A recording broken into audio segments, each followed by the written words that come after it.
It is the autumn of 1942. The Battle of the Atlantic is at its peak. Somewhere in the North Atlantic, a Type 6C U-boat is running submerged at periscope depth, stalking a convoy. Inside the pressure hull, 50 men share a space roughly the size of a city bus. 3 weeks at sea, diesel fuel, mold, and each other. At the height of the tonnage war, U-boat crews were destroying Allied shipping faster than the yards could replace it. They were also dying at a rate that by war's end would claim nearly 80% of all men who served in the submarine arm. Today, we are going through everything a U-boat crewman had on his person, in his bunk, and within reach during a war patrol in 1942. From the leather gear on his back to the escape equipment, he prayed he would never need. This is the complete loadout. Before we go deeper into what life was really like inside a German U-boat, subscribe for real war history. 7.92mm Mauser carabiner, 98K. The presence of a standard infantry rifle aboard a submarine requires a moment of explanation. U-boats did not fight infantry engagements, but they did occasionally surface to sink small vessels by gunfire to save torpedoes, and they did at times encounter aircraft or small craft at close range on the surface. A handful of Car 98Ks were stored aboard for these purposes, and for the possibility, increasingly real as the war progressed, of an emergency surface action against boarding parties. They were maintained in racks rarely handled, and most crewmen went an entire patrol without touching one. Their presence was more psychological than practical. The boat also carried a small number of pistols, typically the Luger P-08 or Walther P-38 for officers and senior NCOs. On a submarine, these were primarily last resort weapons. Everyone aboard understood what last resort meant in this context: 10.5 centimeters deck gun. Early in the war, before Allied air cover made surface operations suicidal in the North Atlantic, the deck gun was a significant tactical asset. The Type 5 IIC carried an 88mm or 105mm gun on the forward deck, depending on the variant and refit configuration, with the 10.5 centimeter being standard on many mid-war boats. A trained crew could put rounds through a merchant ship's hull at several hundred meters with reasonable accuracy, sinking vessels that did not justify spending a torpedo. Gun crews wore their leather suits and worked fast. The deck of a submarine at sea is not a stable gun platform, and in any kind of sea state the work was precarious and wet. By 1943, Allied air patrols had made extended surface time in the Atlantic extremely dangerous, and most deck guns were eventually removed to reduce topside weight and improve diving speed. The gun that had sunk dozens of ships in 1941 became a liability by 1943 and was unceremoniously cut off and dumped. The Kriegsmarine leather combination suit. Nothing about a U-boat crewman's appearance resembled a conventional sailor, and nowhere was this clearer than in what he wore. The leather combination suit was the signature garment of the submarine arm, a one-piece overall in heavy cowhide that covered the body from ankle to collar. It existed because the interior of a Type 5 IIC was an environment hostile to ordinary clothing. Diesel oil soaked everything. Condensation ran down every surface in the boat. When the boat dived, temperature inside the hull dropped sharply, and when it ran on the surface at night, the wind across the open conning tower was brutal. The leather repelled oil and water with reasonable efficiency, insulated against cold, and lasted long enough to justify its considerable weight. Below decks in the tropics, it was nearly unbearable to wear. On the surface in the North Atlantic in November, it was the difference between functional and frostbitten. Most crews wore it constantly for the duration of the patrol, changing only when absolutely necessary. By the third week, it had acquired a smell that no amount of optimism could describe charitably: the Sudwester and watch cap. For surface watches, the crewman needed his head covered, and covered well. The Sudwester was a traditional oilskin sou'wester hat with a broad rear brim designed to shed water down the back of the neck rather than inside the collar. On a conning tower in heavy Atlantic weather, with waves breaking over the bridge and spray going horizontal, the difference between a Sudwester and bareheaded was the difference between staying alert and being gradually incapacitated by cold and wet. Below decks, and during quieter conditions, most men wore a simple knitted watch cap, often dark blue or gray, frequently non-regulation, frequently knitted by someone's mother or girlfriend, and carried for the entire commission. Headwear was one of the few pieces of kit where personal choice was tolerated without comment.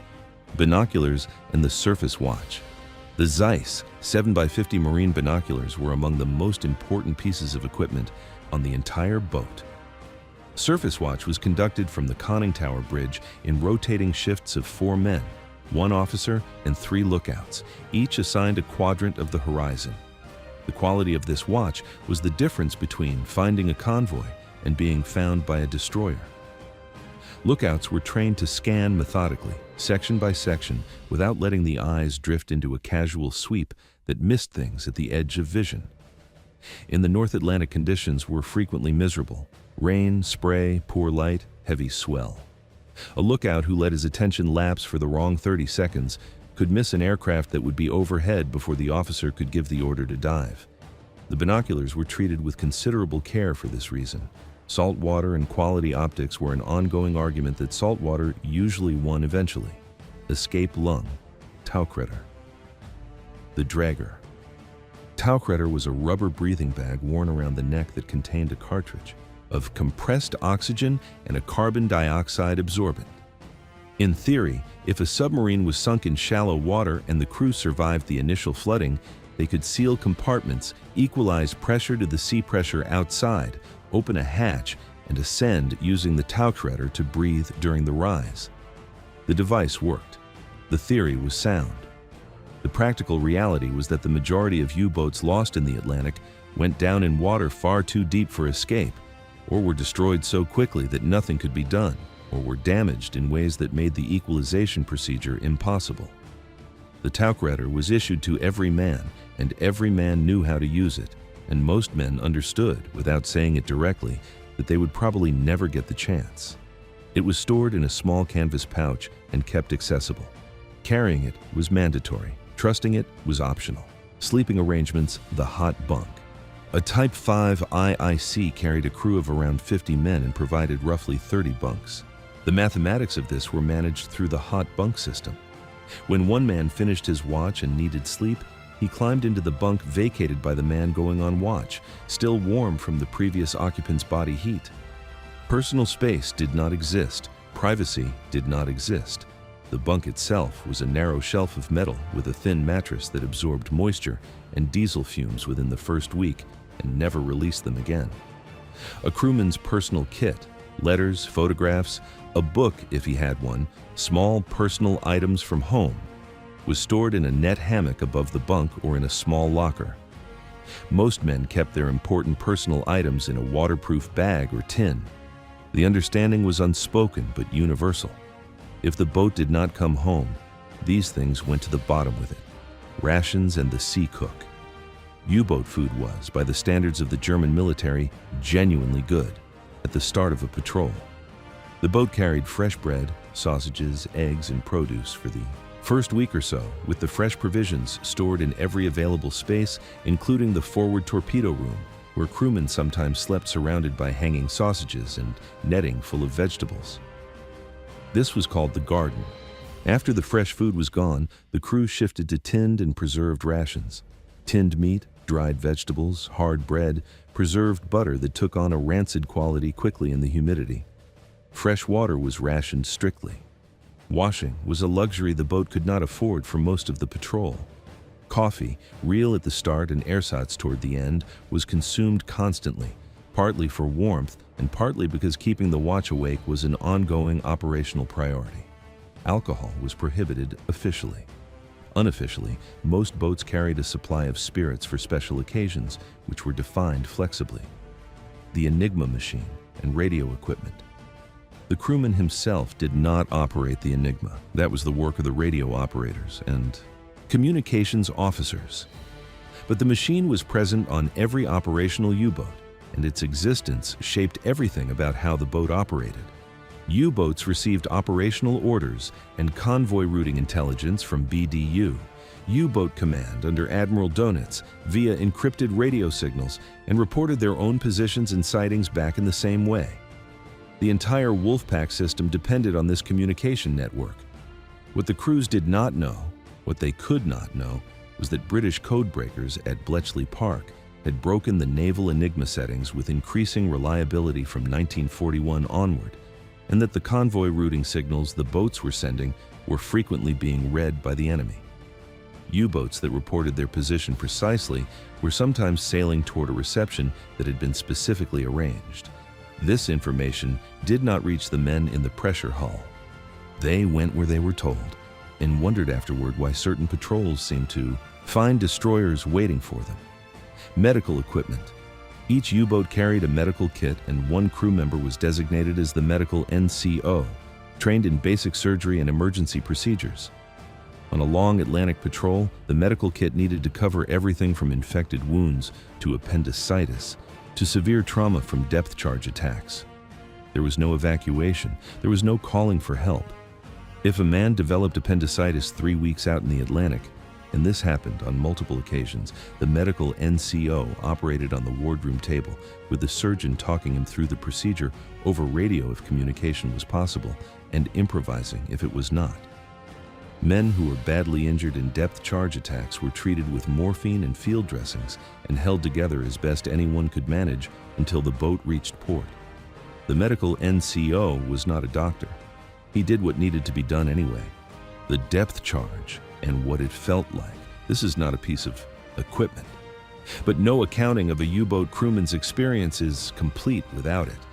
When a destroyer located a submerged U-boat and began its attack run, the boat went deep and silent.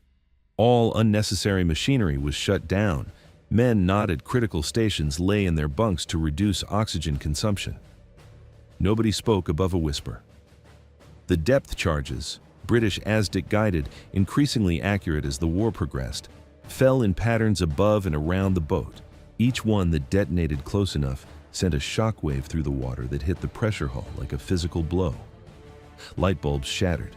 Cork insulation rained from the overhead. Pipes cracked. Gauges broke. Men were thrown off their feet. The boat leaked in new places after every close attack. A sustained depth charge attack lasting several hours was a psychological experience that men who survived it described with difficulty and never forgot. The crewman's loadout for this particular situation was a leather suit, a tow shredder he probably couldn't use, and whatever composure he had left. That was all there was. Personal items and letters from home. Regulations were not specific on this point, which meant sailors found their own answers. A photograph in a breast pocket. A small religious medal or charm, regardless of whether the man had any interest in religion before the patrol. A paperback novel that had been passed between half the crew by week 4. Letters received before departure, read and reread in the narrow bunk. The Iron Cross or U-boat war badge, if it had been earned, worn or kept close. A sense of belonging to something that most of the crew would have struggled to articulate, but felt deeply. The boat, the crew, the particular compressed brotherhood that forms among men who live in close quarters under conditions that would be considered inhumane in any other context. The Kriegsmarine U-boat arm asked more of its men than almost any other service in the war. The men had asked. This of were, on average, 19 years old. Most of them went. Most of them did not come back. For more real breakdowns of life, gear, and survival in wartime, subscribe to the channel.